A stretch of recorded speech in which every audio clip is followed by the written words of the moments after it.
I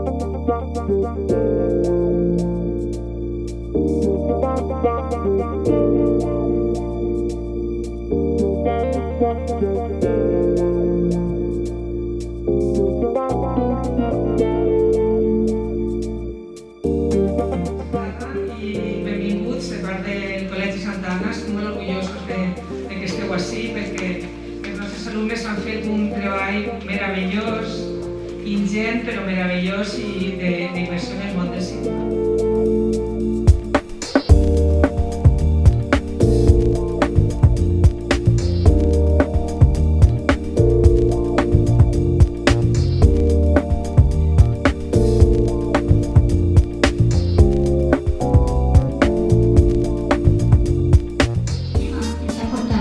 Entendre que la relació entre els pares i fills és la mateixa allí que allà i que en el fons no són tan diferents.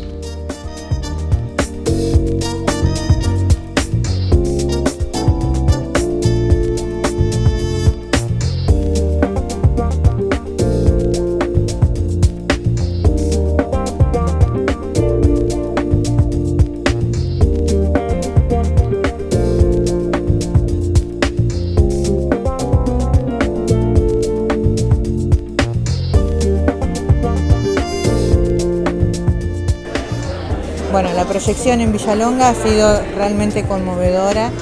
Los niños han preparado el doblaje de 2 cortos, uno de animación y una ficción, Ailín en la Luna y 1140, que dirigí yo, y ver cómo los niños interpretaban cada una de las películas ha sido muy conmovedor y se ha notado todo el trabajo que hicieron, no solo de comprender, sino de dramatizar cada una de las escenas.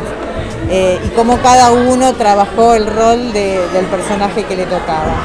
Además de eso, después tuvimos la posibilidad de presentar la película El universo de Clarita y también fue muy conmovedor como los niños empezaron luego a hacer preguntas de las películas, se acercaron a nosotros, a los 2 directores y estuvieron entablando preguntas desde la forma hasta lo que contaba, entonces fue extremadamente rica la experiencia.